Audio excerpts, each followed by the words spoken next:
Greetings, chat. Happy Valentine's Day.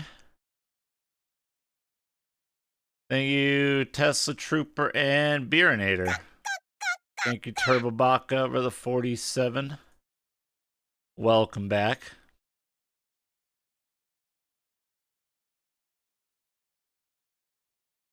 What's this, Naro? What Cirno is best Cirno? No Cirno. Wow. That's fucking rude. Thanks, Bacon Soldier, for the tier 2 and the 63 months. Thank you, Nuki Knock, for the 58. Appreciate it. Hello, hello.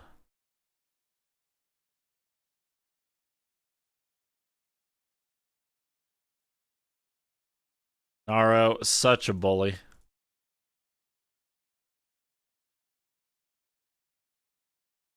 Yeah, well, I think no Naro is the best Naro.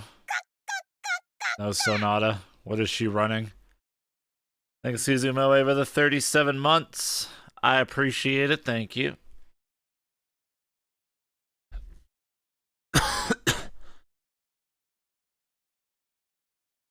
Why am I running away from the Sag? Hover your mouse over her hand. It's like you're holding hands. There you go. I'm doing it. Thank you, Super Enoki, for the half year. Appreciate it. Minecraft? Oh, I see.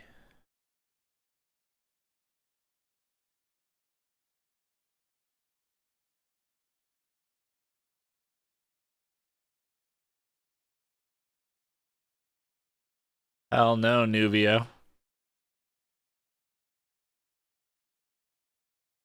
Greetings. Hi. Hello. Hope we're all doing well.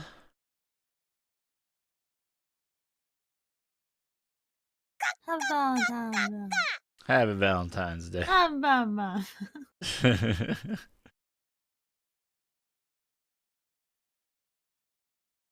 Thanks, Grosendo. Welcome back.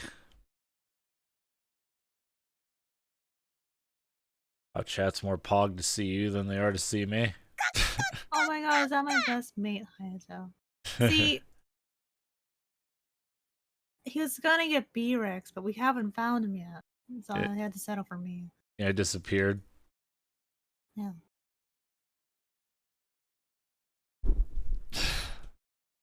Ask her yourself, Sonata. Thank you, Leap Switch.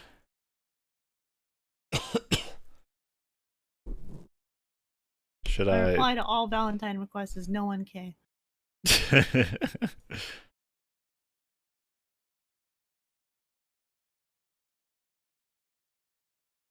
We will be starting with the little HellTaker VN. I think it's in like beta, so it's really short right now. It's like an hour.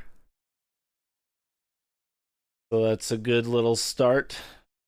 Cherno, would you be chat's Valentine? Yeah, sure. I knew he did Earth. Yeah, I'm not surprised if B-Rex is unironically ERPing in VR chat. He says showed a Tyrannosaurus Rex. He says he plays it laying down in bed, so I mean, what the hell else would you do? Oh, you want Lily to be your Valentine? You're all my little Valentine champs.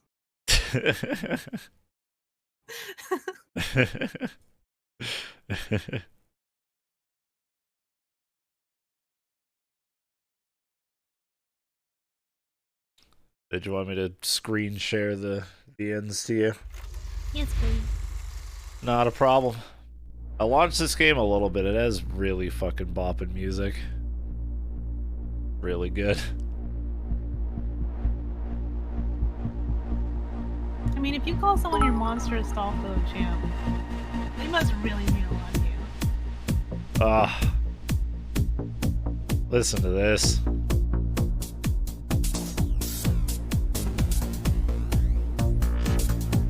It's so good. Thank you for the bits, Horvath. Let me know how the volume is. I might need to lower it. I think I can lower it. Yeah, I had it at 82. I was like, it's not bad, but it's not loud. I can lower it myself. I had to figure out why Discord's not doing this thing where it doubles audio when I screen share. That's a new issue. Thanks, Discord.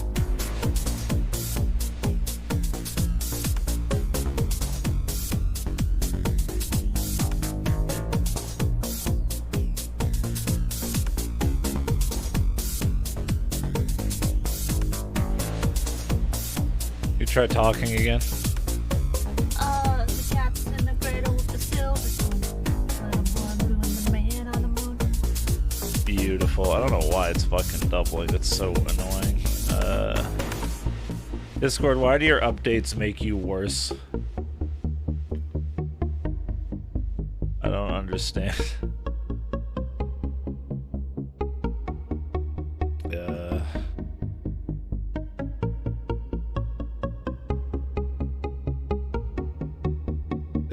Quickly Google this.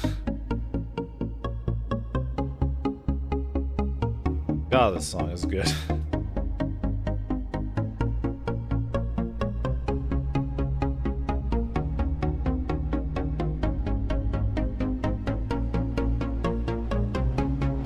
I don't blame him, Evil Base. Probably getting like spammed and flooded. Oh, this music. Screw the game, I'm just gonna listen to this. It's probably like, I'm honored, but please stop sending me dick pics to compare.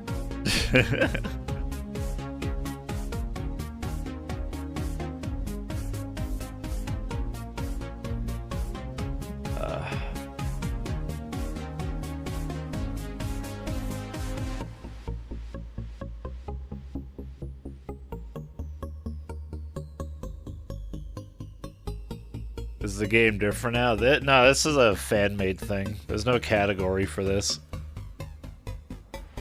This is not like OG HellTaker. It's a game about dating the HellTaker girls. It's like the whole live VN that will never get off the ground. Oh god, that's a thing. No, it never did. You got stopped before if you started. Yeah, not too surprised, I guess.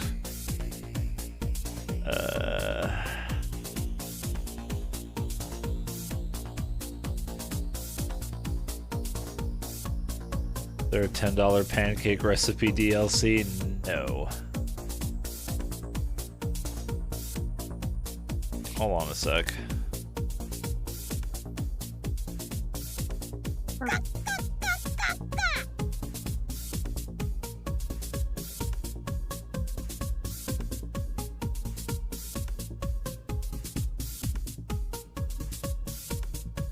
Thanks, Honoraka, for the 62 months.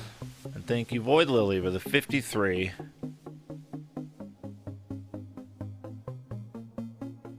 I don't know if you wanted to do any voicing or just react to things, but it's up to you. I'll do some voices. Hell yeah. We can go half down the middle. Perfect.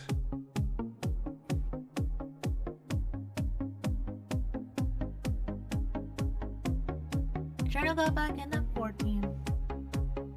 Yeah, I actually just got back into it a couple days ago, Captain Dudley. How do I full screen this now? I had it full screened yesterday, but I forgot how I did it. Oh, it's right there. The Archangel Uriel. He is said... Archangel, thank you. He is said to possess one of the most powerful artifacts of the mortal realm. A scroll, upon which lies the names and deeds of every human who has ever or will ever live.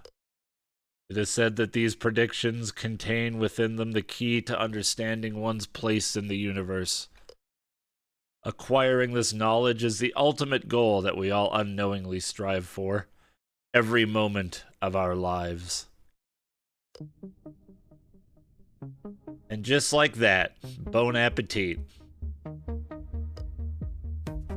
want to be Lucifer? Oh, okay. What voice should I do? Oh, she can have a nice, regular, normal voice. Whatever Taker, you really must clean out the refrigerator. Look at it. There are flies everywhere.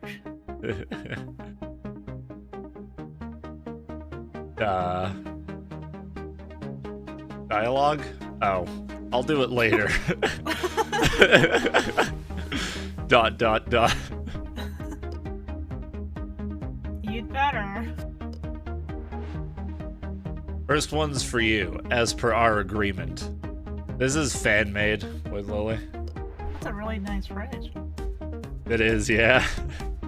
I can hardly wait to taste what you've cooked up this time. I hope those are regular, normal, everyday pancakes and not pancakes that will get me banned. Daintily, the Queen of Hell takes a small bite of the neatly rolled up pancake. Incredible! I'll admit I've never thought of mixing marmalade and chocolate, but it's just so... Glad it's a hit. Let's go ahead and add it to the recipe book. I'll handle it. You keep the pancakes coming. Right. Left. Up. Down.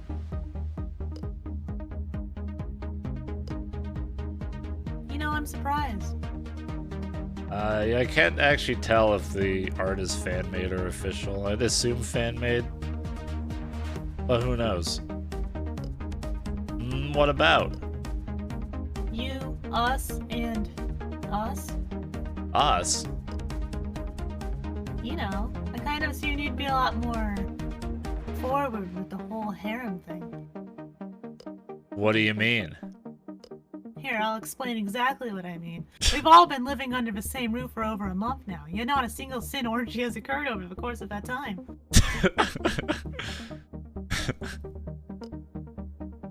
The other girls are getting impatient, you know. Have you seen that bakery up there? One lost egg? They get it all the time. You might want to take some time out of your day to try and make yourself a part of theirs. If you're interested in keeping this whole show running, that is. Alright, so they're getting restless and we have to do things. Gotcha. Like a date or something? Did you think this was Sister Wives? Or something? And so, though you once conquered hell, it seems the stage is set for an even greater challenge, talking to women. Domestic dates with demon girls. Hey, if you're done with your internal monologue, you still got more pancakes to make. Chop chop! Of course. Yeah, this is a dating sim. Oh, dude, he plays PlayStation. Dude, I love that. 20 minutes of professional griddling later, you emerge from the kitchen, ready to continue your day. Now, who do I talk to first? Select your character. Alright.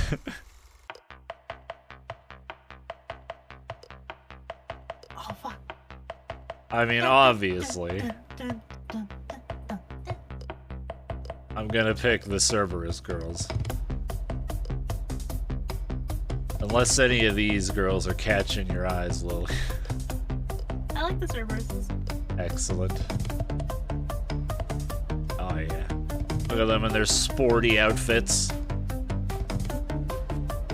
That's considered sporty, I don't actually know. I mean, it's pretty standard. Oh, the music's bumping. I feel like if I click on them, it's gonna stop the song. That's not sporty. Whatever, man. Those could be jeggings. You can run in jeggings. So fucking good. Game's a win just for the music alone. Out of the way! A black and white blur attempts to shoot past you into the living room, only to stop halfway through the doorway. The shape resolves into 3 young women with white hair, all stuck cartoonishly in the doorway, and madly scrambling over one another in an attempt to get free. A piece of pancake oozing chocolate pokes out of the corner of one of their mouths. Noticing your gaze, the other 2 quickly position themselves in front of their 3rd member, shielding her from your view. Master, we were just on our way to, go outside and play, yeah. You were? After Lucifer grounded you for what you did to the mailman? Oh god, what did they do to the mailman? What did they do to the mailman? Is he fucking dead? We were only doing that what Modia suggested. She always comes up with the best games. Eat him chocolate chip pancakes till his gut ruptures. Oh god. You shouldn't take that woman's advice on anything remotely related to human interaction. Speaking of, I received a call from hospital. From hospital. It seems the mailman's pelvis is healing quite nicely, and once we finish paying his rehab bills, he won't be pressing any further charges. That's good. They Is do this to, a hell mailman? You can get over it. I guess so. What do they do to his pelvis? Oh, that's great, Master. If you wouldn't mind helping us out. A furious voice echoes from the kitchen, cutting Cerberus off mid-sentence. You should be Lucifer now. I don't know what voice I should give Lucifer. What any the hell happened in here? Where are my pancakes? What the hell happened in here, bud? Where are my pancakes?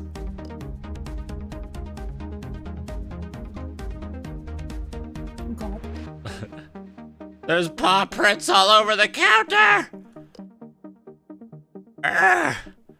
Where is that thrice blasted good-for-nothing mongrel Cerberus? Cerberus cringes before beginning to wiggle again with renewed vigor. Oh crap, she's really, really angry. Master, now would be a really good time to go for our daily walk. Well, you could say HellTaker's about to taker them out for a walk. Yeah, do a Joan Rivers voice. I don't remember what Joan Rivers sounds like. I'd do it, but I'm embarrassed. That's fair. I suppose I could use a little fresh air. Yay, quickly now! Into the car! Go, go, go! Before she sees us! Aha! There you are! Oh no, it's the fourth Cerberus! Cerberus's eyes go blank in a mortal terror, but she manages to free herself from the doorway and rush towards the car, slamming the door behind her. A canned sound effect. Phew! Ba-dong. I sip. You and Cerberus make a mad dash for the car, and you leave a respectable strip of melted rubber on the driveway as you peel out onto the road. That's really respectable. I don't even know what car he's driving. There you go. There we go. Ooh, that was a close one. I love when they do this in VNs. They just take like a pre-existing image and then just slap some We don't anime even fit on waifus these on it. seats. Yeah, they're not even sitting on them. They're standing in the middle. We thought we were done for sure. You might still be. Lucifer holds on to grudges for a long time. You might have been better off if you'd stolen one of Justice's pancakes. She'd have probably taken it in stride. Yeah, but there's no danger in that. And therefore no fun. I'm pretty sure this isn't an eroge. People in chat played it. They said it's fine. Chat would lie for you. That's true, not they our would. You and Lucy go halfsies on that huge stick you've got shoved up your ass. Damn, got him. I trust chat. I shouldn't, but I do. Watch it. I can still turn this car back around. That seems to sober them up. So where are we going anyway? I hadn't really thought about it. I guess we'll find out when we get there. But where is there? Oh, we love surprises. The three of them spend the duration of the drive clustered around the curbside window, eagerly and energetically commenting on everything they can see. After a short while, you arrive at a destination. It's a park. Alright, here we are. This is a park! Go shit in the bushes. Oh. Sure is. It should be a safe distance away from the house. We'll wait out Lucifer's temper here. I guess this is our home now. Oh my gosh. We haven't been here in days. Do you know how long that is in Cerberus years? Days? You're not certain of the exact conversion rates, but it seems safe to assume lots of zeros are involved. Come on, let's go. We want to play. As you open the door for her, Cerberus's bodies come tumbling head over heels from the car. Her irrepressible excitement, not about to let something like patience or demeanor get in between her and the open expanse of grass surrounding you. Park! Yay! Cerberus madly dashes to and from across the park, sniffing trees, uprooting plants, and chasing squirrels up trees. Morph, morph, morph, morph, morph, morph. With some relief, you notice she still hasn't quite figured out how to climb up after them. Her collective energy never ceases to amaze me. The park is relatively empty, with no other humans in sight. A blessing. Where Cerberus is involved, as it means you don't have to intervene on any of her activities to save innocent civilians. In fact, she seems perfectly happy to be left to her own devices. Until... Master, Uh-oh. there's a weird smelly person over there. Ah, it's me, sorry. Oh, they got a creepy cloak and everything. You It can has just... a bunny on it and stars. Chino. Oh no. You can just make out the figure, lounging in the shade of an old birch tree some 50 yards away. They're probably just taking their dog out for a walk. Best leave them to it. Oh, sorry. Okay, but we'll keep an eye on them for you, okay? I'm not worried. Oh, Cerberus continues to frolic in the grass, but keeps one pair of her 3 sets of eyes on the cloaked figure until the stranger seems to catch the hint and retreats into the recesses of the trees. Cute. Look at this sexy. That's disgusting.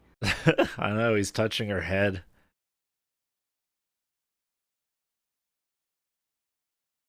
As the day grows long, shadows begin to lengthen. You sit down under an oblongly shady elm. Obligingly, not oblongly.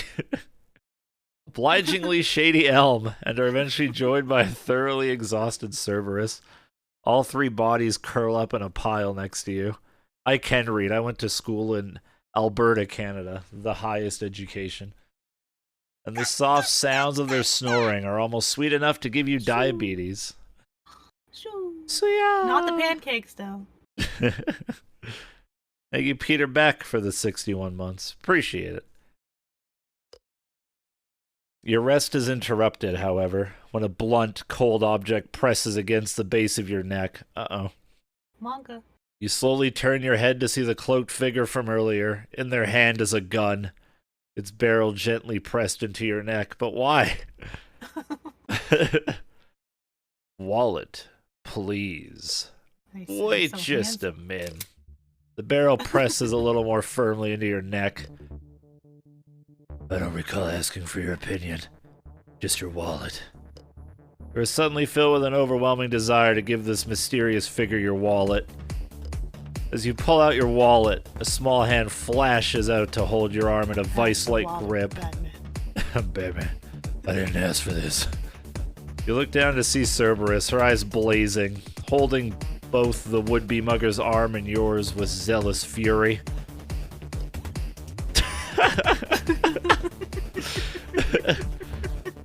Why are we being robbed by a LARPer? Why is there a ring ray from the Lord of the Rings attacking us?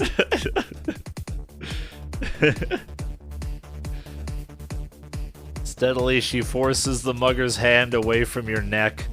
Her other two bodies crouch, ready to leap into action if needed.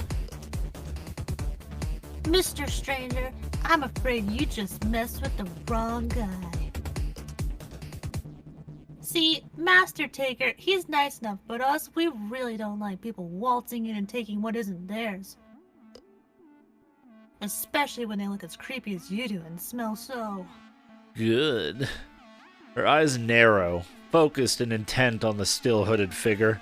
The two bodies not currently holding onto you, and the muggers stiffen and intently sniff the air.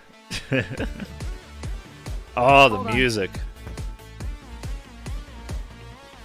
Hold on. Oh, sorry, you read that already.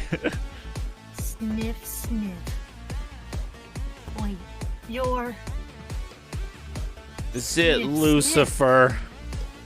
With a sudden howl of fury, all three of Cerberus's bodies pounce on the stranger, knocking them backwards and onto the ground.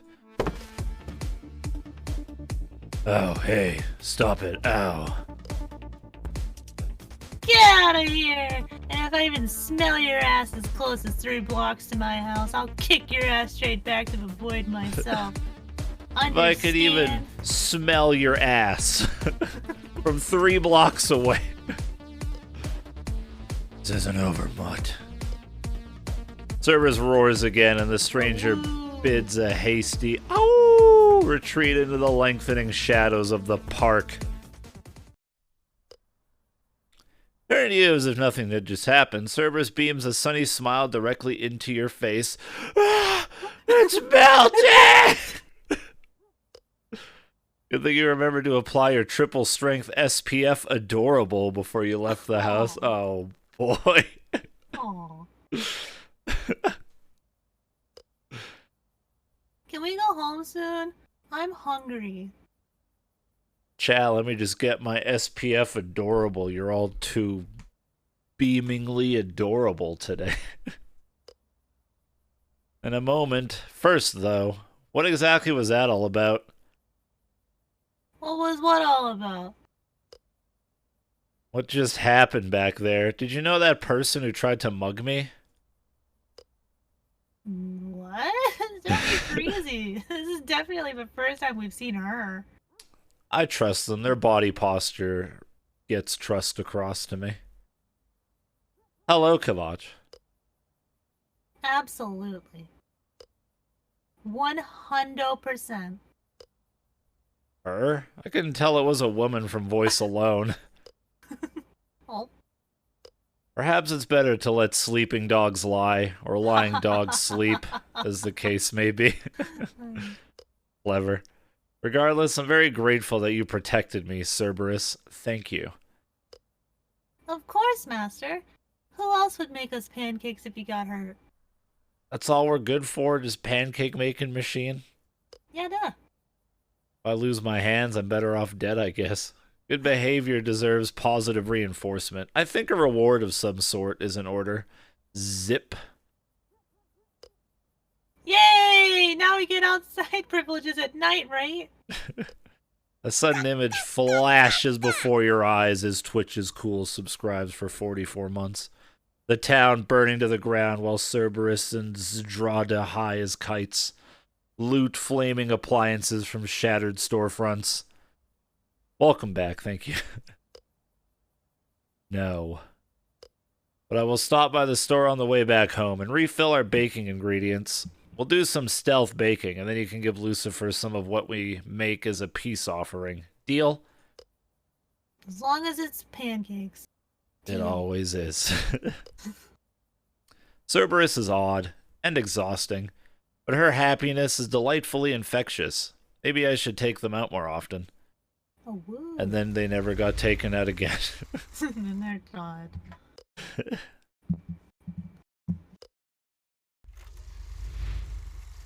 I guess you just get a quick preview of all the characters. Alright, who's next? Good.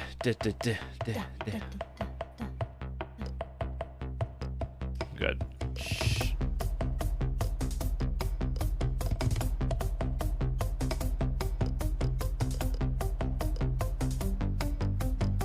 Justice? Is this made by the same guy? No. I need a BRB. Oh yeah, no problem.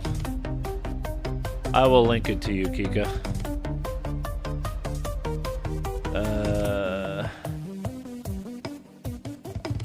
Where the heck is our convo?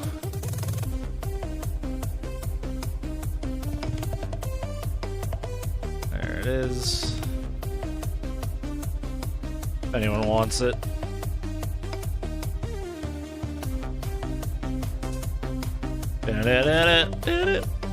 Does anyone know how to fix that weird Discord audio thing I'm getting?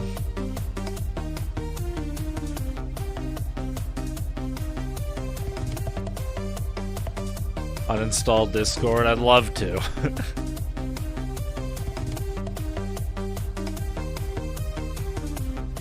If I didn't need it, I would love to do that.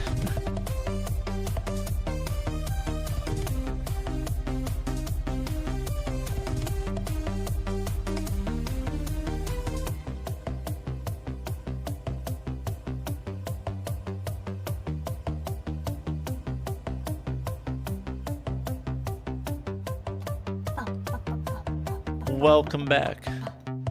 Thank you.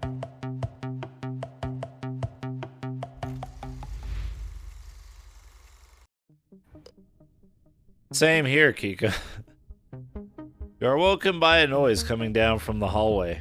When you turn over to see what time it is, you are dismayed to discover that it's barely even sunrise. Nevertheless, you decide to investigate. As you slip into the hallway, you discover that the muffled ruckus is coming from Justice's room. So you approach her door and knock softly. Knock, knock, knock. That was not soft. Yeah, you can come in. Oh, she's Oops. cool. Yeah, she's super cool. You open the door to see that the demon is wide awake and doing crunches. She sniffs at the air as you enter, and a wide grin paints her face. Yo, Taker. As she speaks, Justice continues hammering out rep after rep and counting them each under her breath. How did you know it was me? Easily. Unlike the others, you don't reek of brimstone. You can tell us apart by smell? Thanks always pickled for the 22 months. Yeah, she's actually blind, I think. Most of the time. Sorry, she's first playthrough, my bad. Anyway, how's it going? You're up early. Yes, about that. Ah, did Oops. I wake you? Who cares? Sorry about that. I just wanted to get my sets in before breakfast. Thank you, Scarlet. Alice, for the 42 months. I see. Well, could you try and keep it down a little? It isn't even sunrise. I'll do my best, but I make no promises, Chief. I'm gonna be moving on to the hard stuff next. Can we do a Jim Bro voice? The hard stuff? Yeah, push-ups, squats, chin-ups, burpees. That sort of thing, you know? Yes, she can. Yes, she can. Burpees? Are you out of your mind? We're on the second floor. Yeah, man. How? She's fucking talented, that's how. You have any idea how much noise it's going to make? A fair bit, I imagine. But what else am I supposed to do? Have you ever thought about going to a gym? A gym could be fun, I suppose. But, you know, there's lockdowns. Know any good ones? Yeah, there's one over on side streets evading lockdown protocols. Yeah, you gotta go down the court, go to the right. Oh, come on. You must know all the best places. Or do you mean to tell me you were just born as big as an ox? Oh, hold on, my dog wants to sleep.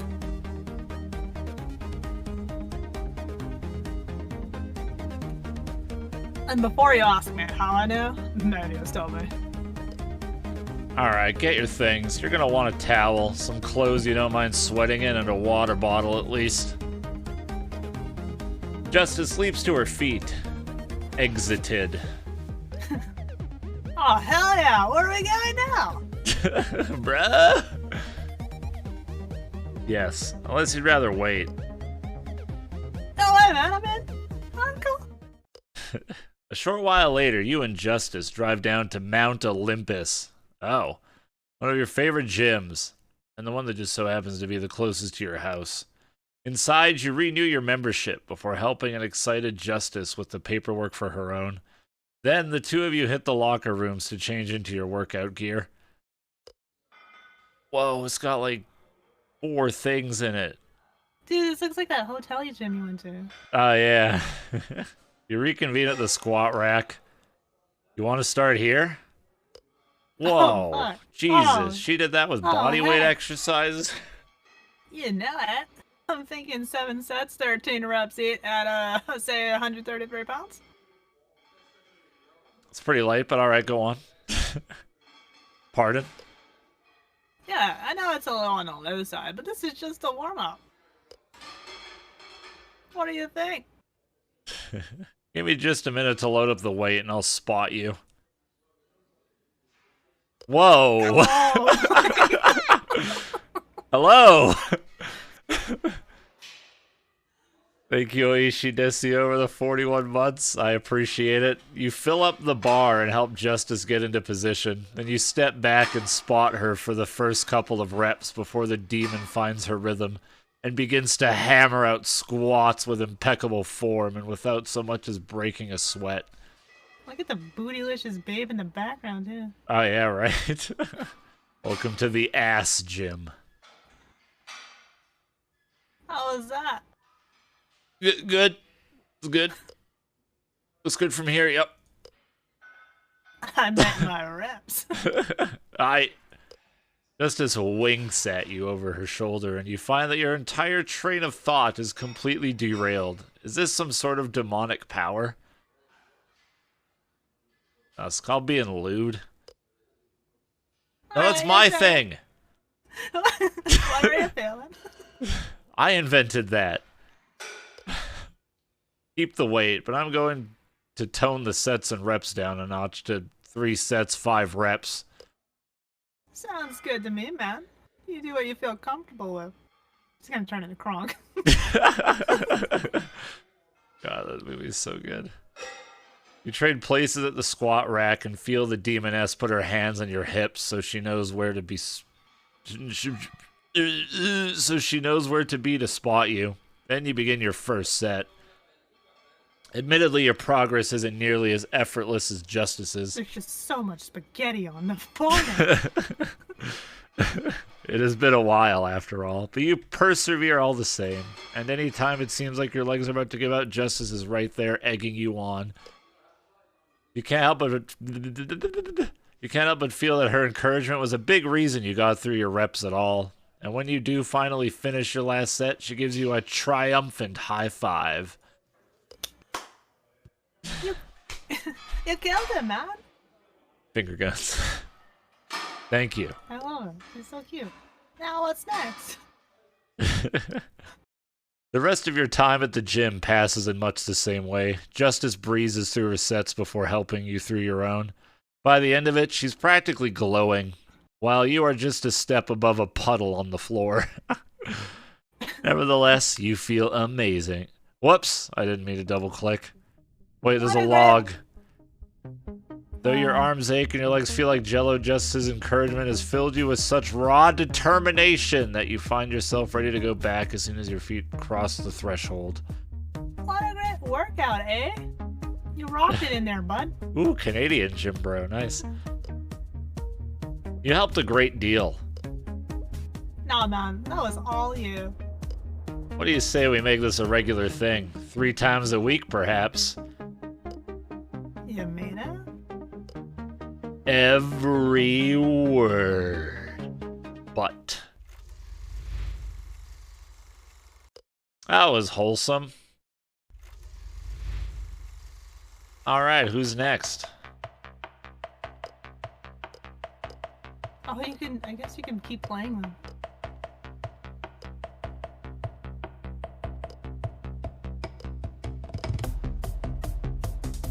Judgement. I like Judgement. She's probably my second favorite after the Cerberus. You walk Is in. she edgy? A little bit, I think, if I recall correctly. It's been a while since I played HellTaker. You walk into the living room and notice Judgment sitting by the windowsill. Curious, you approach and peer over her shoulder to see what has her attention. Looking down, you see a tiny caterpillar crawling along the ledge. Judgment is watching it with such unwavering focus that she doesn't notice you behind her, so you clear your throat to announce your presence. Oh god. Good luck. Mortal! I have discovered an intruder. We must dispose of it swiftly. You mean the caterpillar? Indeed. How shall we exterminate it? Here, I can take care of it. Under Judgment's watchful gaze, you step forward to scoop the caterpillar into the palm of your hand. As you draw near, you hear a tiny gasp and notice that the demon is frozen in place. Her mouth is still screwed up in a look of determination, but there is wide-eyed apprehension painted everywhere else. Moving slowly, you proceed to proceed.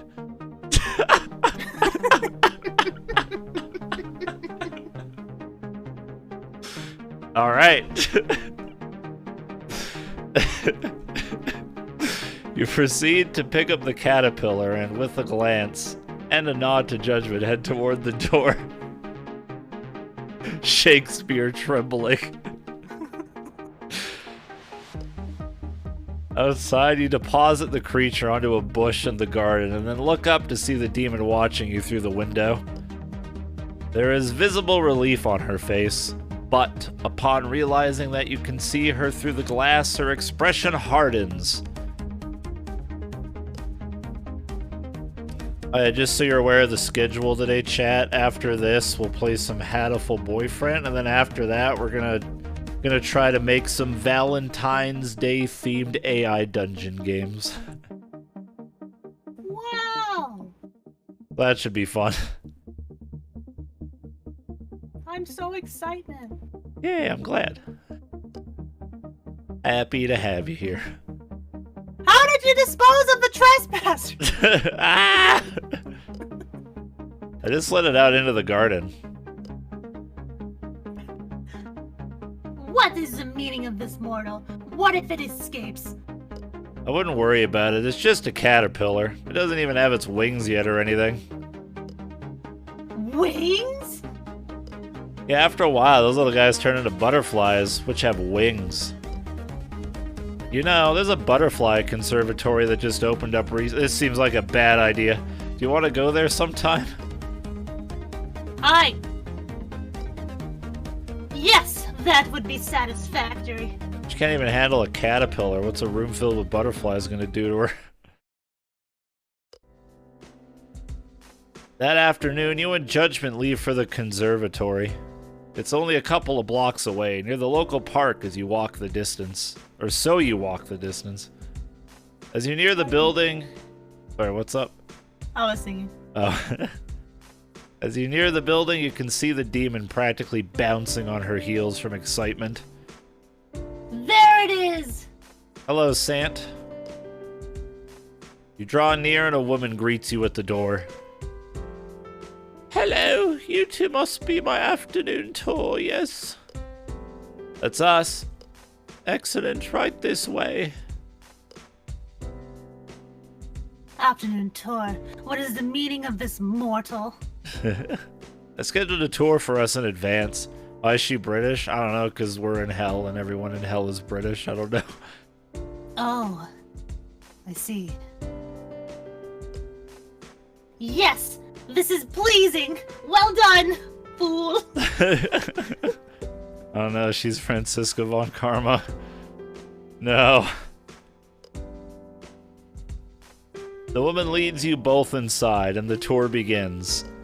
The facility itself isn't big, and there is still evidence of construction being done on the new building. But the woman is all too happy to stop and elaborate on each detail and answer any questions you or Judgment have to throw at her. Oh god. So, Tell me! You're gonna need to make How tea long after does this. it take for these creatures to become airborne? The typical metamorphosis cycle occurs over 30 days. Some species vary from that number by a couple of days, but generally speaking, about a month. Do you need to drink water? Yes. A month? That does not give us much time to prepare, mortal. What do they eat? Julia Chat, that's a good question. For the most part, a caterpillar's diet consists almost entirely of plant matter.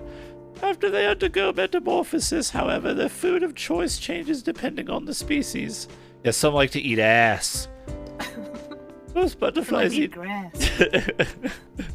Most butterflies eat plant nectar, but others choose to feed on things like tree sap, fruit, or even decaying animal matter. So they are meat eaters? Meaters for short? Some of them, yes, but like I said, most butterflies have quite the sweet tooth. If you wanted to feed them yourself, a simple solution of sugar and water is often enough to get their attention. Would you like to try and feed one? Oh, she's... Ellipsis. It's pogging. Yes, please. The woman takes a small squeeze bottle off of her belt and pours some of the liquid within into Judgment's hand. She then helps the demon hold her palm aloft to attract a butterfly. She then takes the small squeeze bottle out and like revolver ocelots it. In no time, one of the creatures lands and begins to drink the liquid. Judgment watches it with rapt interest. It tickles. It does a little, doesn't it? Would you like to try too, sir? I would. The woman pours some of the sugar water into your palm as well, and soon enough you, too, have attracted the attention of a couple. Hungry butterflies. You and Judgment feed butterflies for a while longer as the woman guides you through the rest of the tour. At one point, she takes a dab of sugar water on her fingers and draws a line down Judgment's nose with it, causing a butterfly to land on her face. Ah!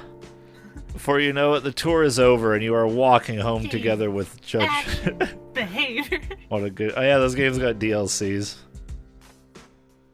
She isn't saying much, but you can practically feel the joy radiating off of her. As you draw near to the house, she stops you.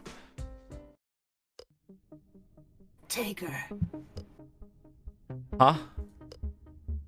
Thank you for today. I had a good time. Do we not get a CG for her? No. Oh, yeah, I did too. I guess not. I think you have to keep going in there like stories. Yeah, I could check. I feel like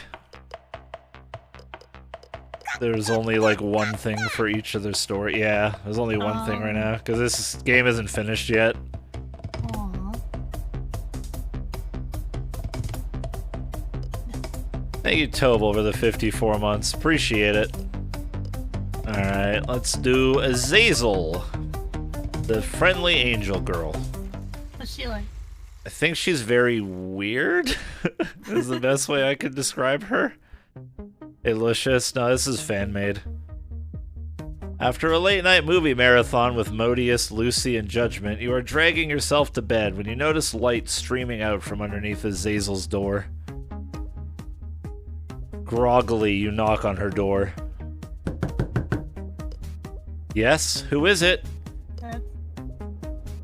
Oh, that was you, sorry. Azazel replies in such a chipper tone of voice that makes you question your own sanity and your watch. She's not a chipper then. It is 3 a.m. after all, right? Yeah. Azazel, you do realize how late it is, don't you? All of a sudden, the door swings open. Is she okay? And you see Azazel standing before you. It's obvious she hasn't slept a wink, but that fact doesn't seem to have fazed her one bit. Oh, hello there, Mr. Taker. Goodness me, is it that late already? I should be getting to bed, shouldn't I?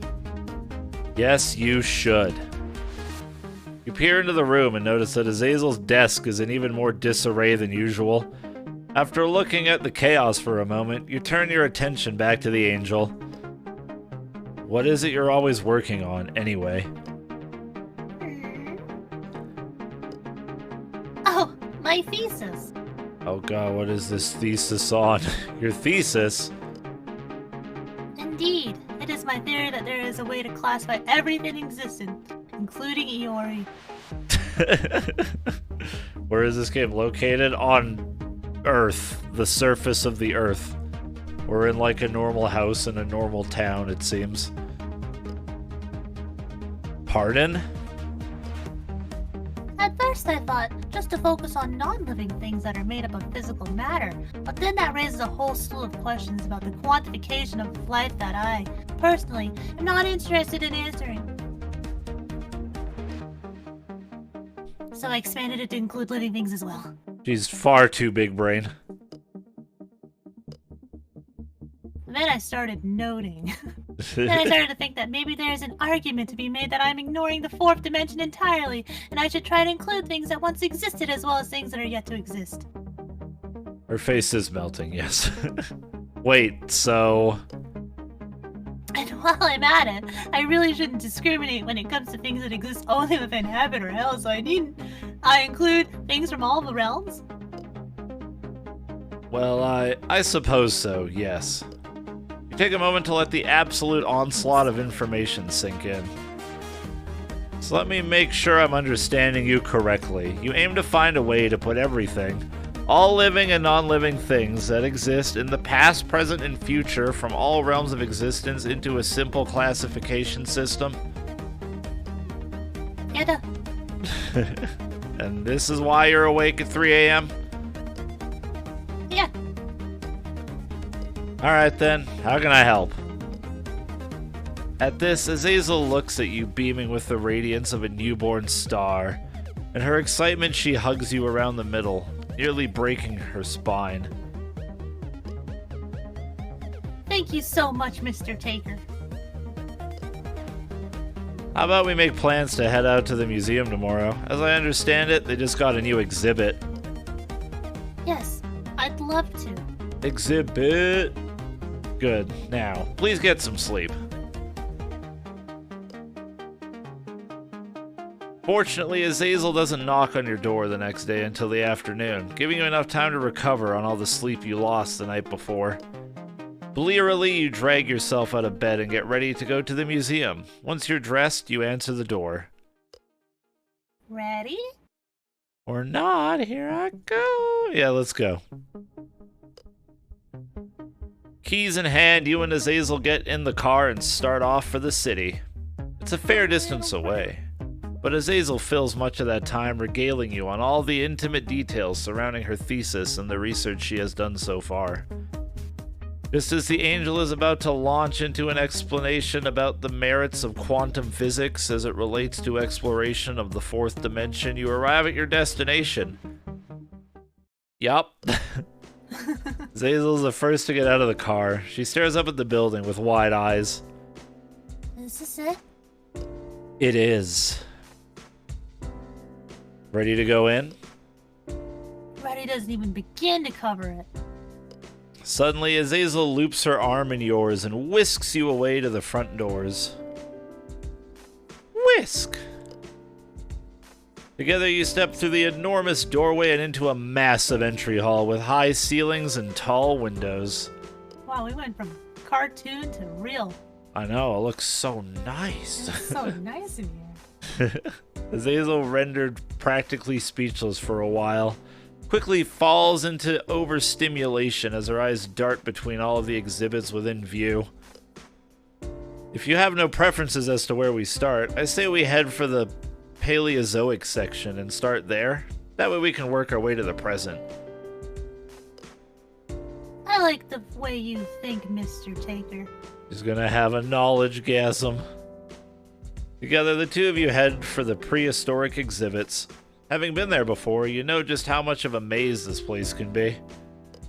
It has exhibits upon exhibits, all interwoven with one another, so that there are many different paths that one can take throughout. It's an IKEA.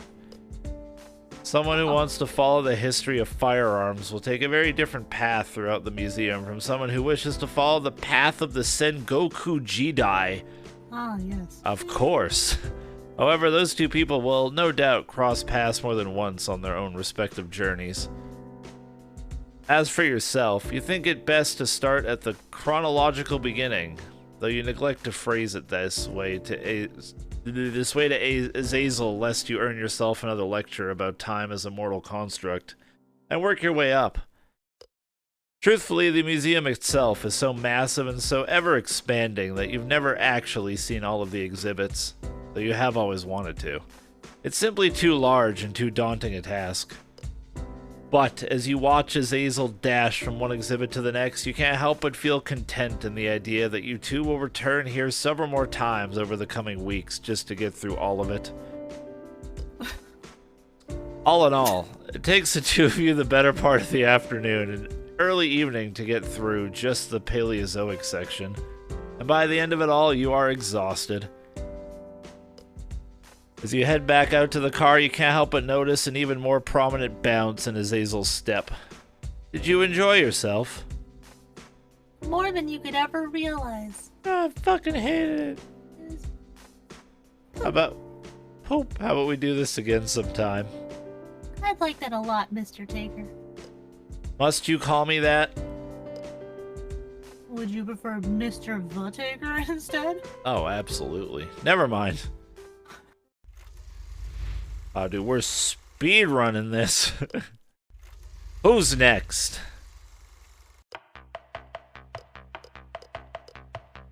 We'll do her. She's kind of garbage.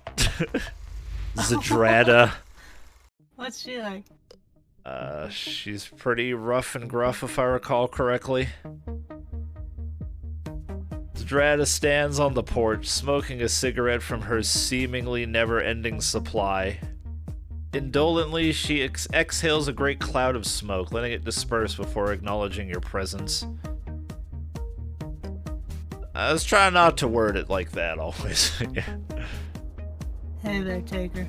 How's it hanging? Yeah, no, that's perfect. Quite well. Would you mind explaining why you haven't collected the garbage yet? Yeah. Sound like you smoke 7 packs a day and you're good. Like Patty or Selma from The Simpsons, and that's pretty much perfect, I think.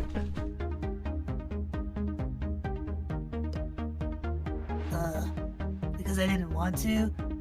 Who do you think I am? Perfect. Currently a spoiled child. Me? A child? I'm not the one that sits around playing video games all day or shits on the neighbor's lawn when they won't let her play with their cat. That's gonna hurt your voice, though. Don't need to do it. And yet, you are the one who consistently refuses to do the most basic of chores. If you want to ride someone's ass that badly, go talk to Modius. I'm sure she'd be down for it. This is not negotiable, unless you're willing to sacrifice your pancake privileges. Hey. Shit taker. I've got a better idea.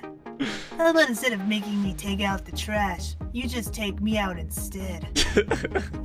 Yep, this is Zadrada. Unless you're misreading the situation, Zadrada actually wants to go on a date. Nothing good can possibly come of this. Yeah, sure, why not?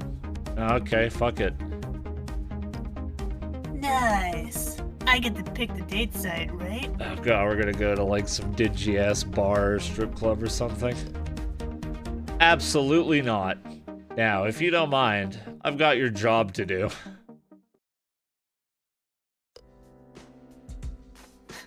Sounds like the hot topic. Kids from South Park. Oh, yeah. So, Taker, where are we heading? I know a couple of good smokers bars nearby. Up for a little smoking check? Can't. Last time we went there, you got thrown out for playing knifey finger with the regulars. You do know the object of that game is to avoid cutting yourself, right? Oh, boy. Whoa. Yeah, but I'd had a long day. I wasn't up for blue balling myself just to win a game. That's more Malinka's shit. You worry me. Despite her provocative attitude, Zdrada's company isn't entirely unpleasant. As you walk down the street, your conversation is anything but banal. Banal. Banal, that's it. Not anal with the B in front of it. Zdrada seems to delight in taking life itself down a peg. And anything in her vicinity she can't roast verbally, you have to step in to prevent her from roasting literally. Finally, you arrive at your destination. Why are we back here? I wasn't expecting to take this woman of all of them to a fucking butterfly conservatory. Well, here we are. Really? This looks like a greenhouse. A fucking greenhouse? You were the person who was so eager to neglect her job. Now you got to help me with mine. Lucifer's been complaining about the decor in the house, and she asked me to pick out something colorful to brighten up the place. But does it have to be plants? If you gave me some time, I could get you a nice goat.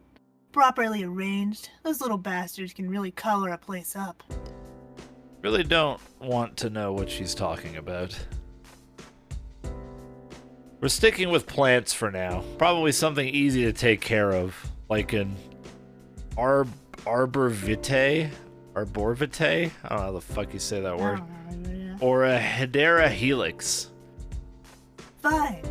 But after this, you and me are hitting the town proper. You hear?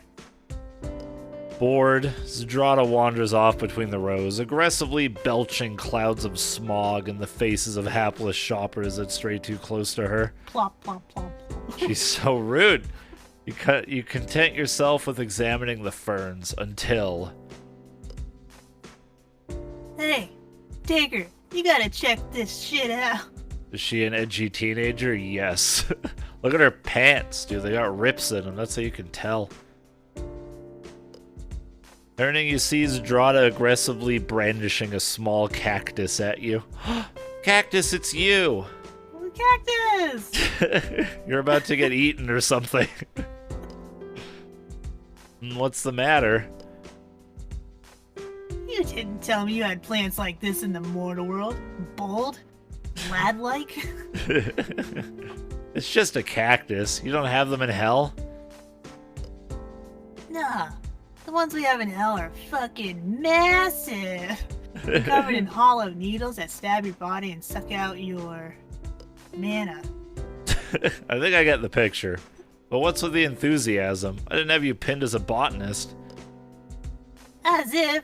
You're telling me you don't see the bedroom applications of this little suck? Oh. Oh no. Oh no. Cactus, you're going up a butt. To be honest, you're kind of glad you've never considered it, and you certainly can't wait to never consider it again as soon as possible. Salute to me, Cactus. Well, if you're interested in taking care of it and promise not to bring it anywhere near the bed, I suppose you could have it. She wrinkles up her nose in disgust. Me? Take care of it? Hard pass on that front. Better put it back then. Alright, you're safe. The demon girl once more retreats into the depths of the store, muttering obscenities and curses under her breath. You return to browsing and eventually call over an attendant to press for questions. Hello, sir. How can I help you? I'm looking for something hardy, a plant that can survive multiple attempts on its life, preferably fire and dog-proof, and if it can survive being fed on cheap vodka, that's also a plus. Oh, then you want bold cactus left. Before the attendant can answer, the automatic sprinklers lining the roof of the greenhouse kick in, spraying you and the attendant with icy water. The billowing black smoke of burned vegetation spews forth from one of the far... oh no. As orange-red flames lick over one of the far display tables. From out of nowhere, Zdrada appears beside you, tugging at your arm. Man, such a shame about this place. It had a nice, vines, but we should probably leave, no? You and I are going to have a talk about this later. She burnt it down. Well, now that's over and done with. You still up for going out on the town? Like playing Minecraft with Baru, everything's just on fire the second you turn around. I suppose so. What's it to me, I guess? Not be. I don't know. What's it not to be? Hey, HellTaker, I'm so glad you asked. Burn out, burn out. What follows is a series of entirely unique yet equally horrifying social indiscretions. By day's end, you have broken both your records of most bars visited in one day and most bars forcibly evicted from in the same day. That was a fun date. Two of you stumble back to the house at an ungodly hour, to find only one of its residents still up and active. Melina sits in a darkened living room, heavy-lidded eyes lit only by the blue light emanating from the game's console she's glued herself to. You know, Malika, you really shouldn't be up in this late.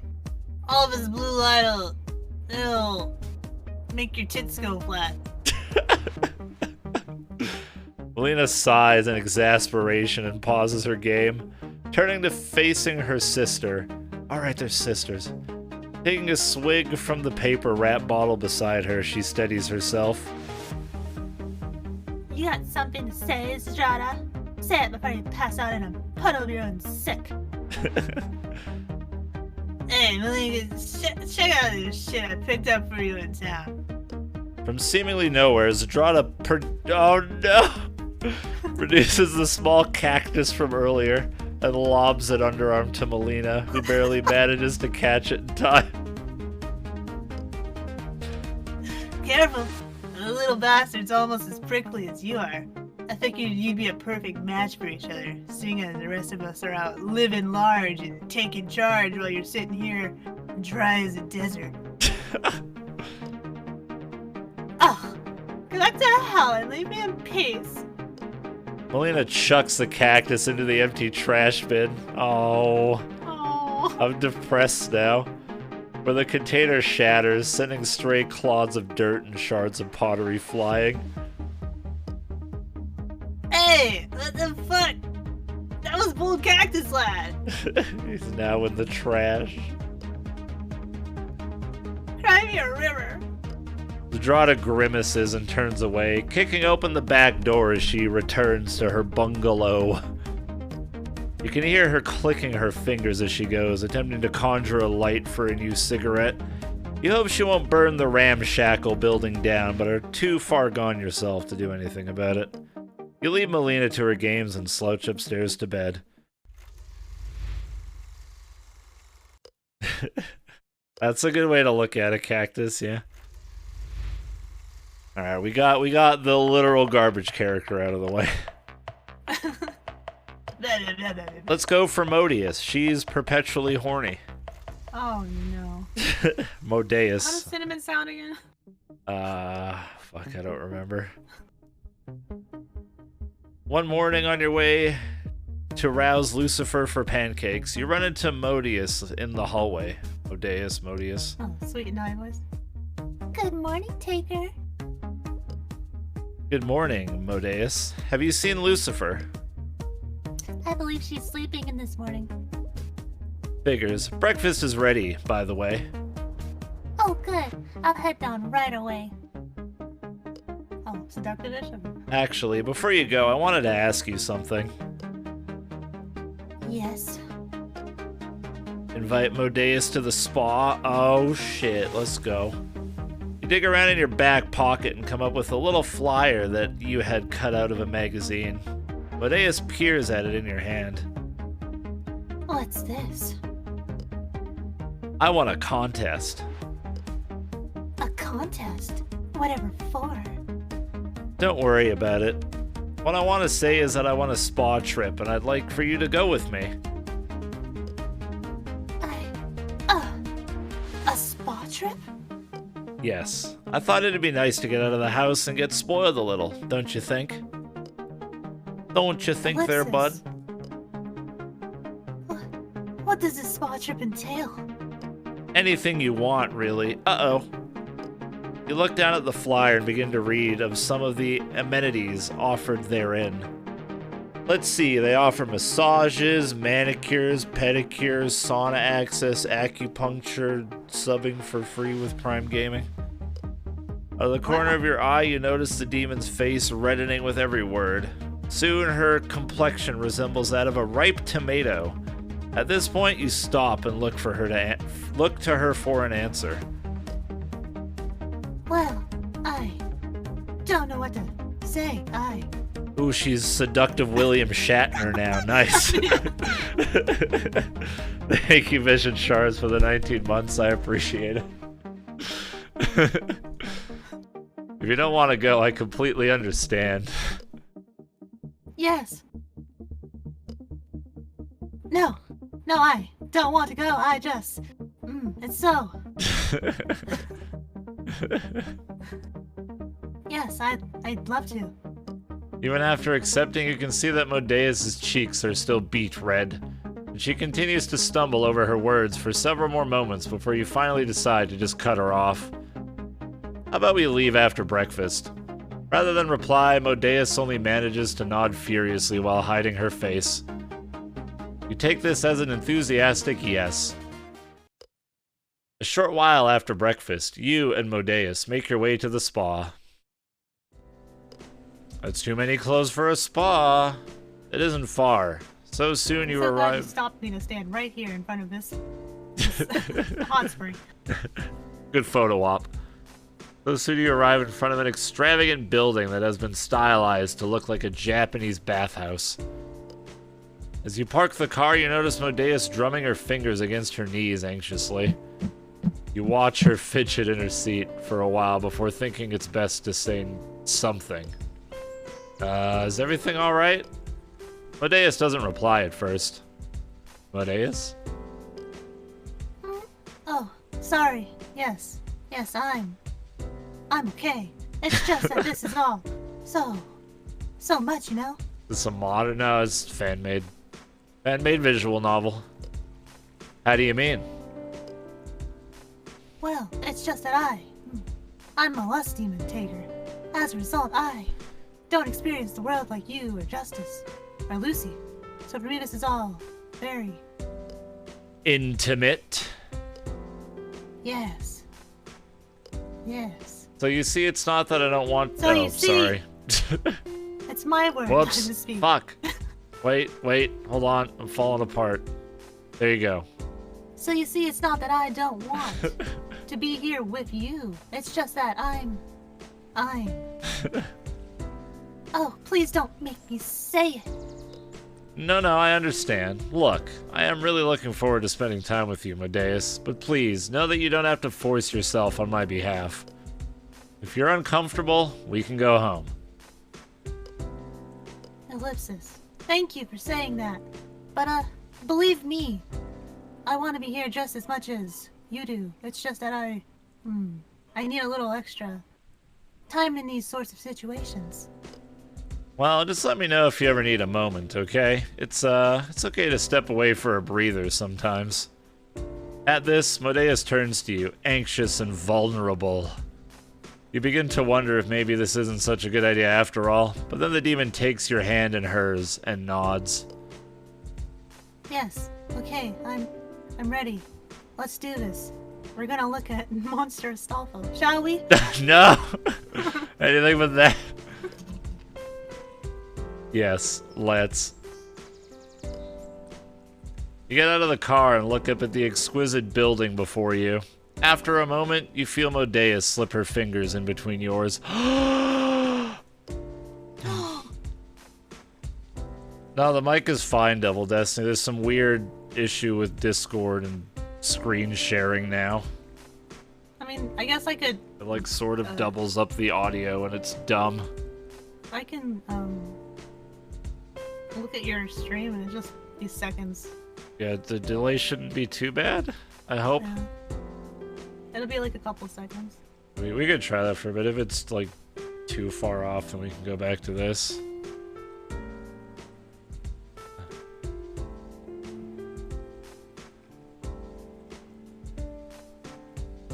Alright, say something now. Me, wow. See, it's just fucking Discord being weird. Holding hands. Medeus looks away from you, her face painted with red-cheeked determination. She squeezes your hand even tighter, and you, realizing just how embarrassing this must be for her, decide to say nothing. Actually, if you don't need the audio, I could stream it without audio. That would probably work too. I'll miss out on that sweet in the That's true. greenhouse, so. But I mean, that's fine. Thank you, awesome, for the 45 months. Appreciate it. Whatever works. You cheap. Screens. Say something? Me, wow. What the fuck is wrong with Discord? Alright, I guess screen share in Discord just fucking sucks now. Cool. What a weird bug. I know, that is strange. Does it happen when I screen share with you? Nope. Oh, it's your like something. Yeah. It's so weird. And so, hand in hand, the two of you enter the spa.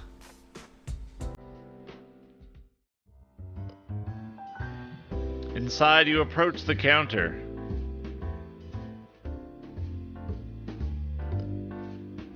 Hello, I'd like to renew these contest tickets.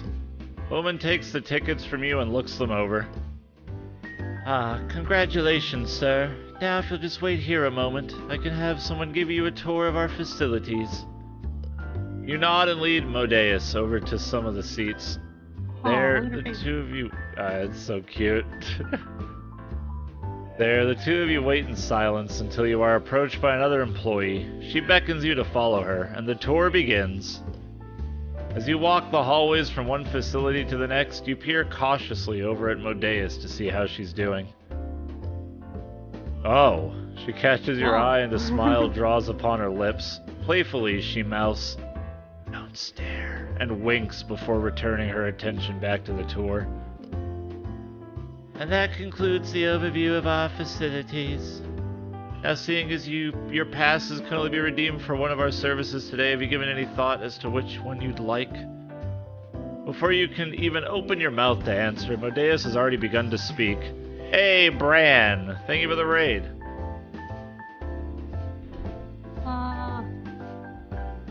What's up? Bros. Oh no.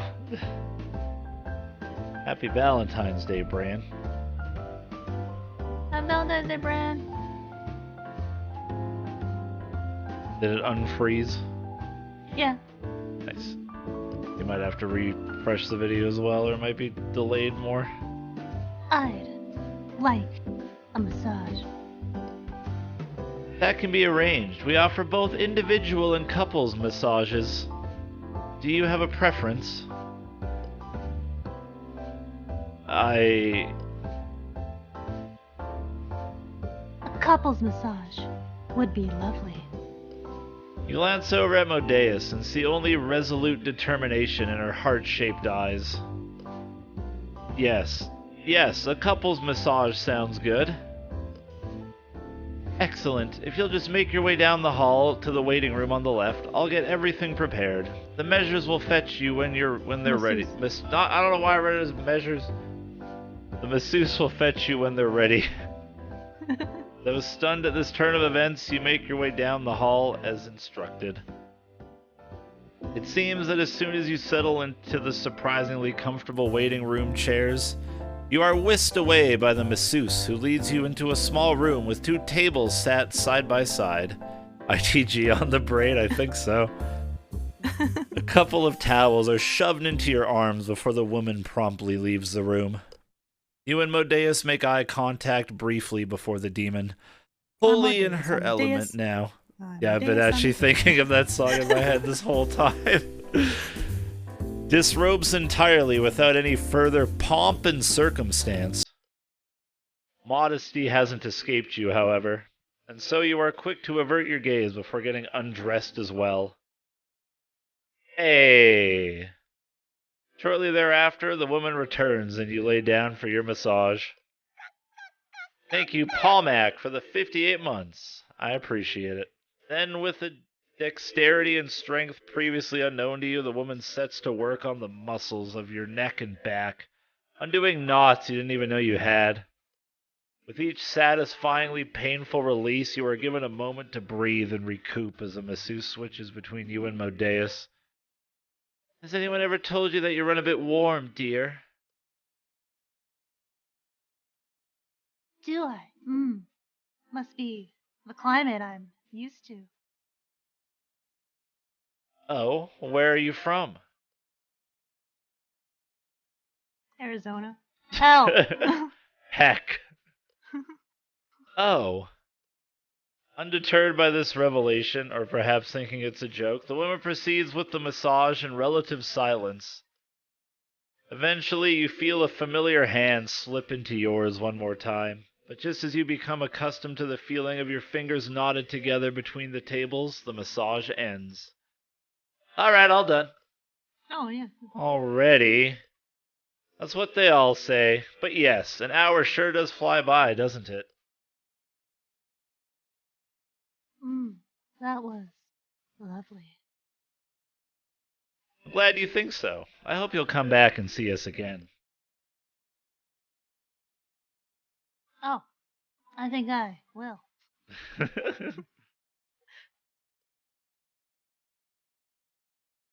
Still, lost in bliss, the two of you get dressed and make your way out to the front desk to hand in your vouchers.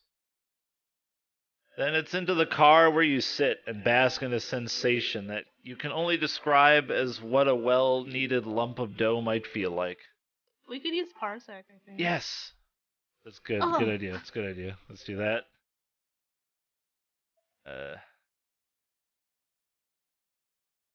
Also, I don't know who reacted with this, but there's apparently a yeah emote. They.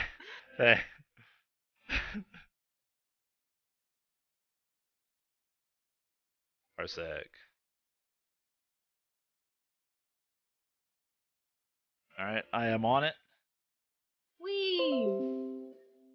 I accept. I'm in your computer. Can you see the game? Yeah. Excellent. Oh, heck. Do I have to turn it down? Oh, yeah. You look and are met with a gaze of fiery conviction. Before you can so much as think of something to say, the demon leans in and kisses you swiftly on the cheek, That's utterly wiping your mind of anything even remotely close to a complete sentence. Thank you. In a daze, you start the car and drive swiftly into a pole. And drive home in silence, your cheek burning with the silhouette of Modeus' lips. The afternoon is wand into evening, coloring the sky a deep and passionate orange. You think it's the most beautiful sunset you've ever seen, but even it doesn't compare to the impression left between your fingers by the demon of lust sitting next to you. You wish you could bottle up this feeling and keep it with you forever, but then you remember that you don't have to. Because it's time for a new girl. Yep, we're moving on. That was fun. I never want to leave your side. This moment is end. Next. I never want to love again. Alright, we got Melina. Lucifer. We'll do Lucifer last. Pandemonia and Melina are the next choices.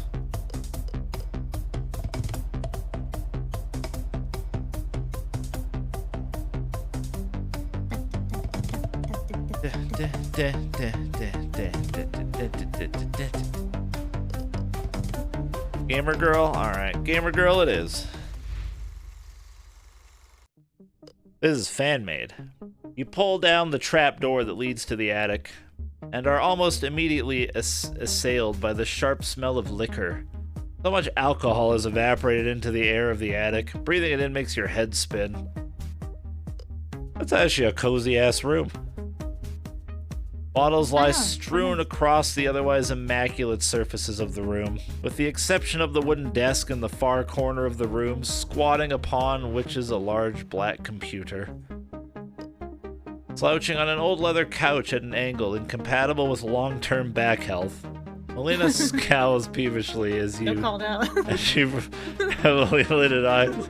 Posture check. Taker, it's a bit early for a visit, isn't it? It's 12:30. Did I stutter? Ugh. Pass me that bottle, would you? The Isfan one? He's an alcoholic gamer. I know a few of those.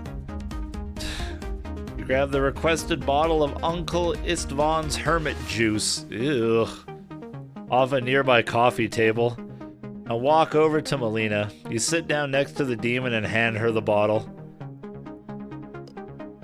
Pulling the cork out with her teeth, she drains the bottle of liquor dry in 3 deep swigs before tossing it behind her and into a garbage can. Hey, you have some alcohol now, Cactus.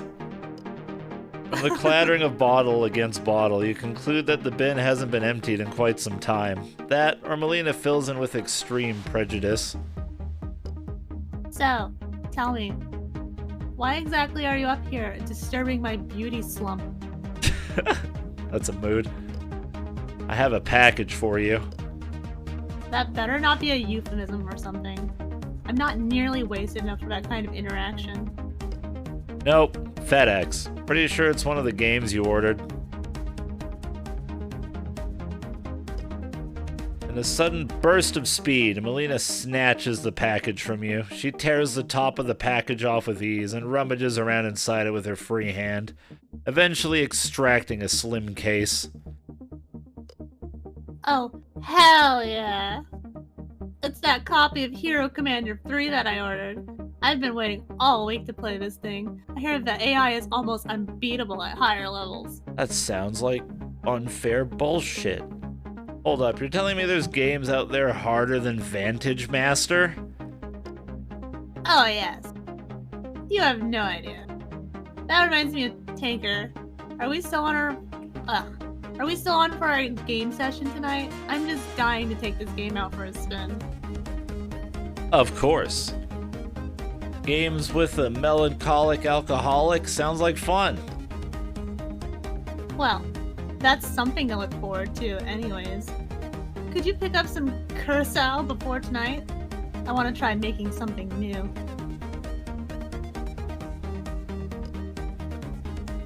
Dude, her outfit is fire. I got you your booze. What are you going to do with it? I mean... Give me a moment, and you'll see. Taking the bottle and turning her back to, Melina walks over to the corner of the attic, where she has laid out various implements of cocktail craft as delicately as a surgeon would a set of scalpels. Where's she putting this? I'm scared. She busies herself, back still to you, as she mixes and shakes liquor between 2 glasses. And here it is, the green iguana. Ew.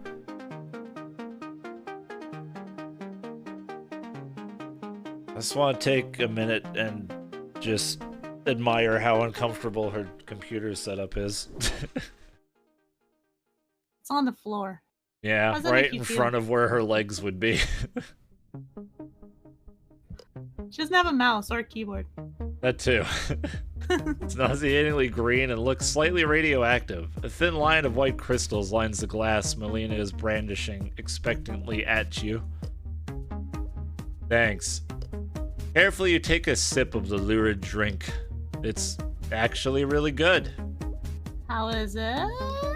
It's delicious. The salt rim offers the sweetness, just enough to keep the fruity tones under control.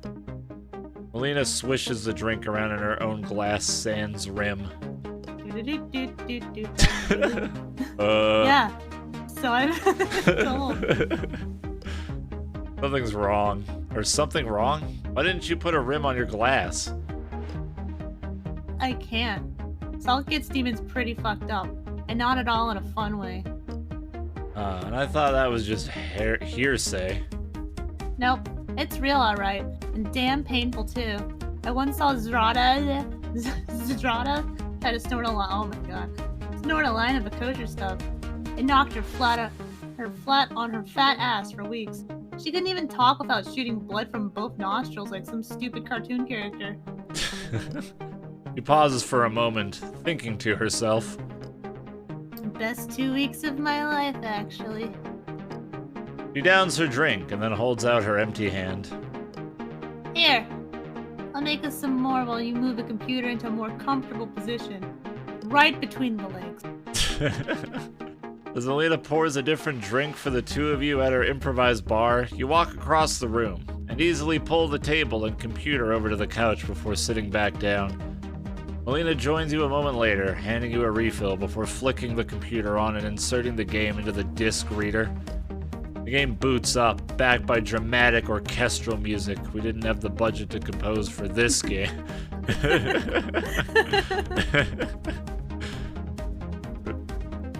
We're starting on hard difficulty, right? Like there's any other rational option. Yeah. Casuals. Now, are we playing on campaign? Or maybe survival mode would be better. Look, it even has a versus mode. Hard pass on that one. Competition isn't worth the bridges burned. Trust me on that. I True. play League. True. Survival then. That way if you die early on, I get a turn. Psst. Like I'm gonna let that happen. Hope you're comfortable sitting there, Chief, because it's going to be a long time before you get your turn in. That's a posture. True to her word, Melina plays Poor the back. Yeah. True to her word, Melina plays the game like the seasoned veteran she is. And he's just wearing Kiryu's outfit. Wait. Oh, that's her hand that's there. Like, what the fuck is that? The weird looking foot thing. That's a hand. Oh, that's his hand. That's her TV, and then she's all Oh, her hand's right there. Oh, never mind. Okay, I was confused. True to her word, Melina plays the game like the seasoned veteran she is, and she cruises through the early game like a battleship on steroids, until... goddamn quicksand! Why the developers would even consider implementing a hazard that kills your units on contact with absolutely no warning is beyond me. My turn then. Any sage advice? Yeah, get good. Get off. Let me try again. You do neither. So you don't get good or get off. The two of you spend several hours in the attic, routinely swearing at the game in turn. As the night begins to wrap up, the two of you slump sideways more and more until you're resting, shoulder to shoulder, on the couch. Aw. Ooh. Oh. So how does Hero Commander 3 compare to the others we've played? The difficulty isn't all it's cracked up to be. And the story may as well have been written by a chimp with a typewriter for all the shits I give. Sounds like you've got something of a pattern going. What's that supposed to mean? You've done nothing but complain about the last 3 games you've gotten. I'm starting to think you're not actually enjoying them. Ellipsis. These last few game nights we've had have all ended the same way too, with you getting mad at the game and spending the next couple days sulking, before you set your heart on a new game and we do the whole thing over again. So you're saying you don't want to play games with me anymore?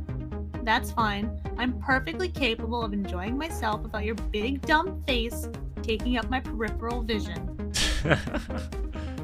I do your mom. It's not that. I quite enjoy playing games with you. It's actually quite the welcome relief from the daily house life.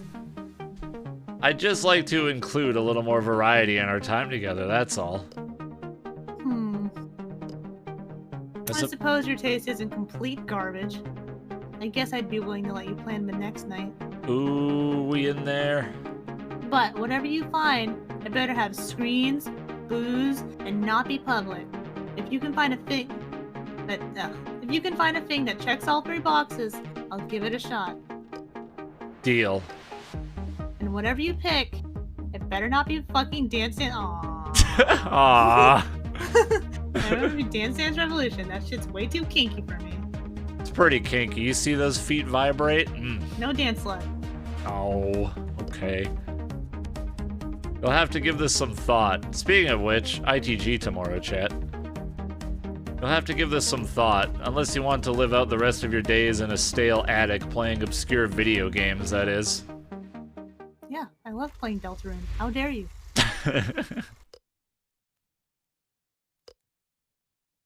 Select your character.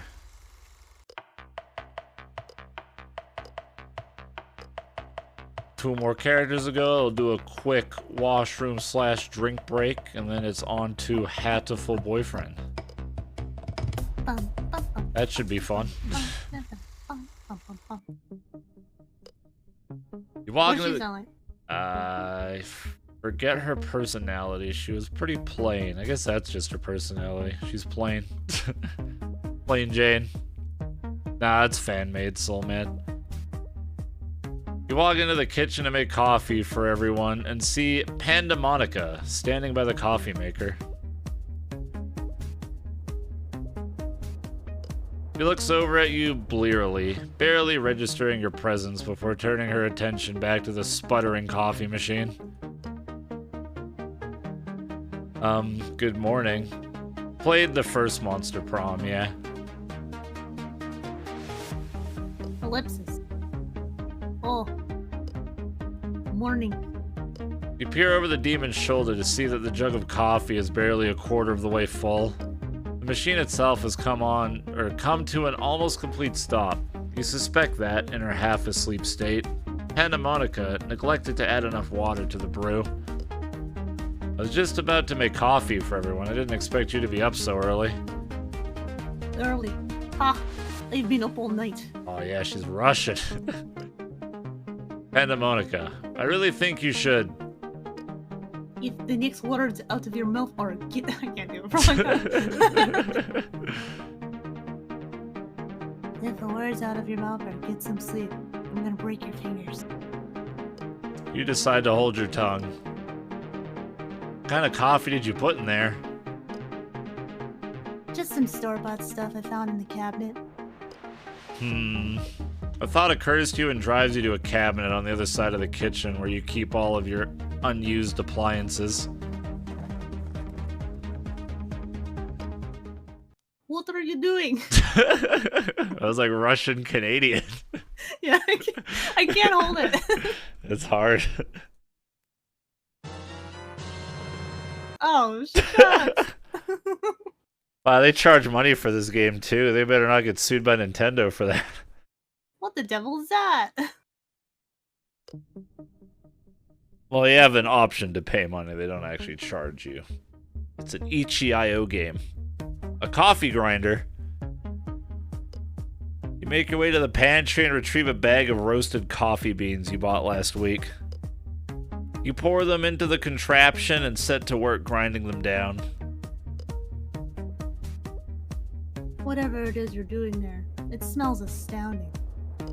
After a while, you finish grinding the beans and you take them over to the coffee maker. You dump out whatever was in the old jug and clean out the machine. Then with a fresh filter, you pour in your hand ground beans and add in the appropriate amount of water to start a fresh brew. A fresh brew. Steel brew. As it seems likely that Pandamonica is going to gouge your eyes out with her pen for dumping out her coffee.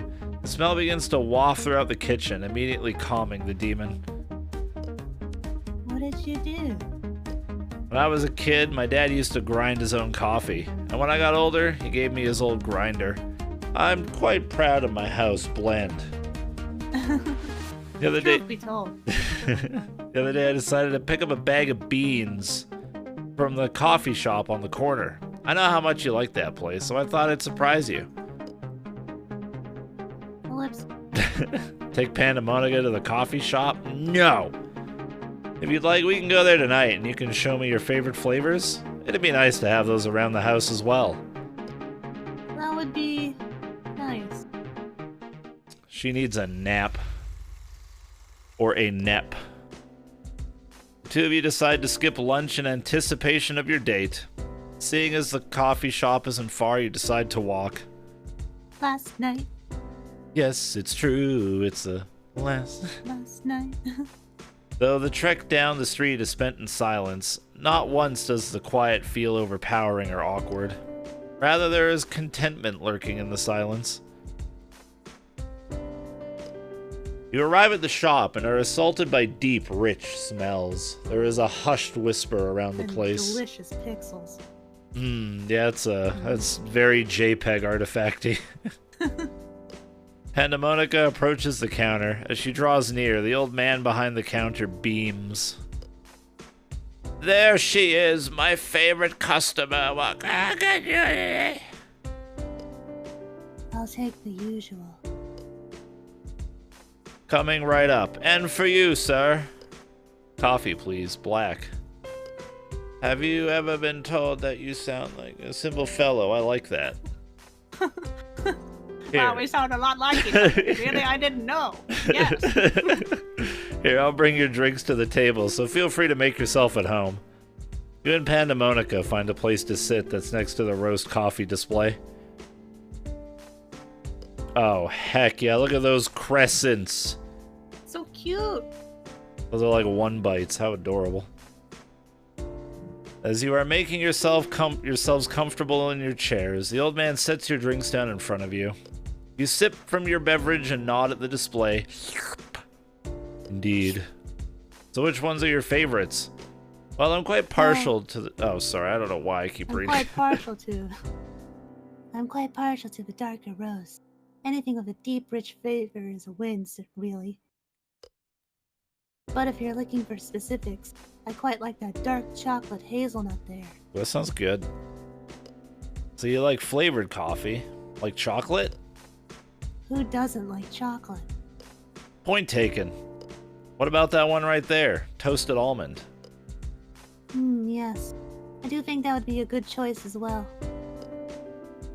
I like a good, nutty, kid's flavor. Nutty Case Lane. You chuckle at the joke. Ha ha ha. The two of you pass the next half hour discussing coffee, roasts, and flavors until your own cup runs dry. Hey. Hi, Nutty Case Lane. You are here. Yeah, it's Nutty Case Lane, yeah. You are just about to offer a refill when you notice Pandemonica wince as though she just heard a loud noise. All of a sudden, she seems distracted by something.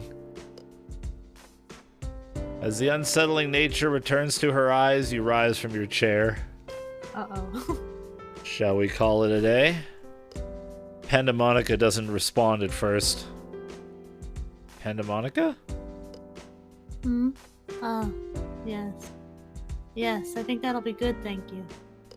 You gather up your things and make your way to the counter to pay. When you depart, you leave with a couple bags of roast coffee dangling from your arm. For the entire walk back to the house, Pandemonica seems distracted by something, and you think that you'll hear little else from her today. However, when you arrive at the front door, the demon stops and tugs at your sleeve to get your attention. Hey, I feel I must thank you again for today. What you did was kind, and I enjoyed the peace and quiet we got to have today.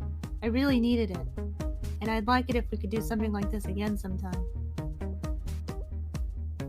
Yeah, I'd like that too, I think. 7:26 a.m.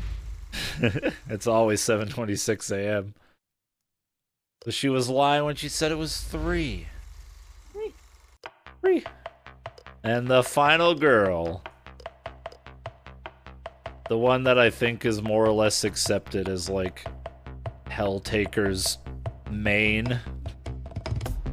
Lucifer.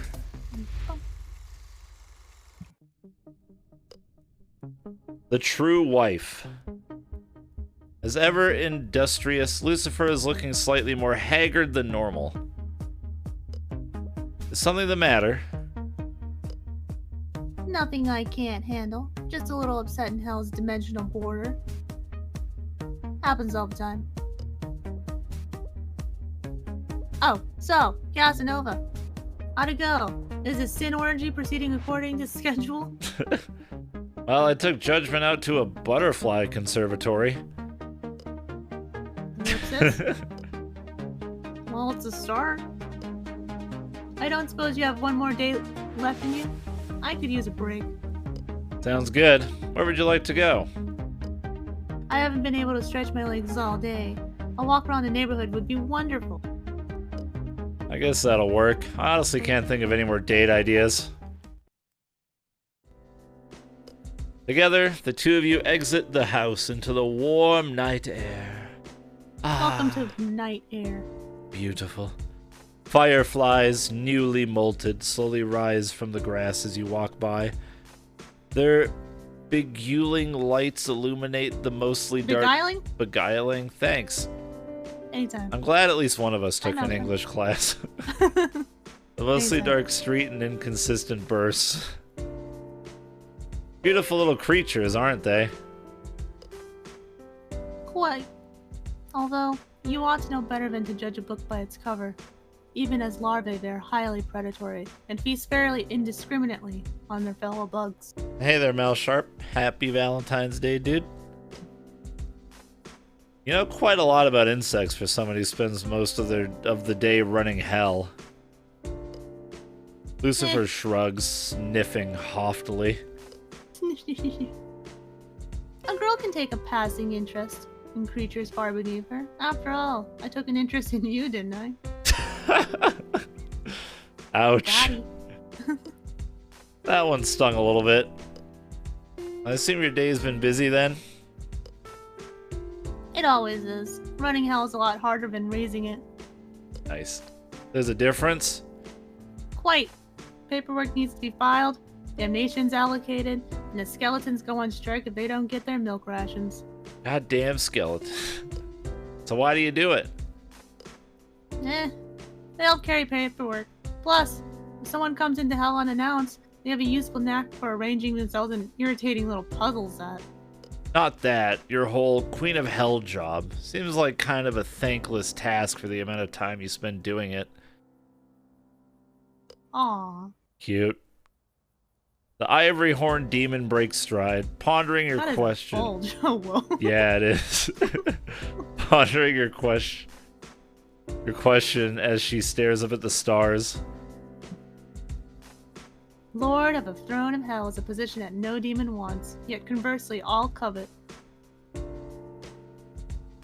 To take the weight of it upon one's shoulder is no small task, and matched in an unpleasantness only by the problems that arise when one is forced to relinquish it.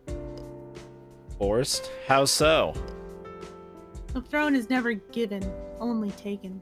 No I need give. some water. Yeah, I'll take a quick break after this before we switch to... Since time immemorial, the person seated on the throne has balanced atop the endless, writhing hordes of demon kind, each determined to usurp power for themselves.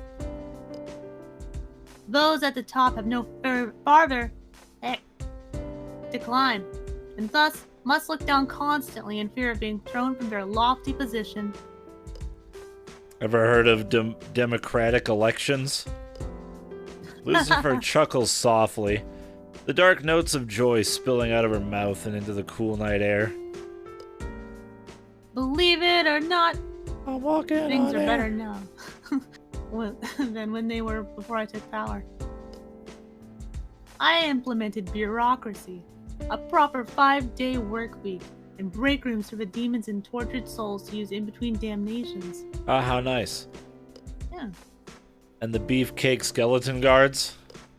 Merely an aesthetic choice. Understandable. The two of you continue on your stroll in amicable silence, before another thought breaks through the quiet. Has someone else been taking Cerberus out on walks? Not to my knowledge, and I pride myself on knowing just about everything going on in our house. I took her to the park earlier. She went absolutely ballistic on someone who was trying to rob me. Cerberus has a nose for sin. That girl can sniff out a guilty conscience half a mile away. That's certainly true. I've seen her go after the weirdos that hang out around Ero's Underwear Emporium. Arrows, what now? Actually, forget I asked. I'll just assume that Modeus was involved somehow. As I was saying, I've seen her go after shady types before, but something about this time was different. She seemed to recognize whomever it was she attacked. Lucifer freezes in place, her red eyes suddenly glowing in a luminous crimson in the dimly lit street. Very slowly, she turns her head away from you, and with an obvious effort, lowers her shoulders into a more relaxed pose. I'm sure it's nothing to worry about. You, on the other hand, can't say the same. 726. 726. And here we are again. You're such a gentleman, walking me home and everything. Thank you for the date. It was certainly informative. You hated it. Ditto. Well, you know what to do, chat. Ditto.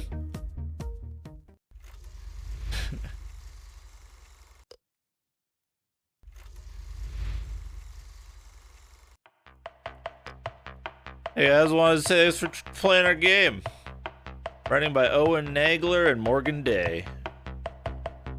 Inspiration for a good number of scenes was provided by Amadeus Films and his crew. CGs and sprites were drawn by Dana O'Hara. He's an insanely talented artist. Go follow his Twitch and Twitter for very good content. Inspiration for sprite work was provided by Kio Vero, Team Zoella, and Rue. Programming was done by Ramat. Most music used was created by Mitzi's on YouTube, although some was taken from royalty-free sites. Sound effects were taken from YouTube's creator library. The HellTaker house redesign was created by USiege16 on Reddit. All backgrounds used are subject to change. Thank you guys for playing the game. Be sure to leave us feedback on how we did with this demo. That was good. It was good. I liked it. Short and sweet for now. Alright, gonna quickly use the washroom, get a drink, and then we're gonna date some pigeons. Oh, goodbye forever. No, I'll be back. I won't. Like, how do I leave? How do I leave the game? How leave game go? I'll leave game. Hello? Hello? Short and sweet. Alt F4 doesn't work. There we go. Let me quickly update my title and my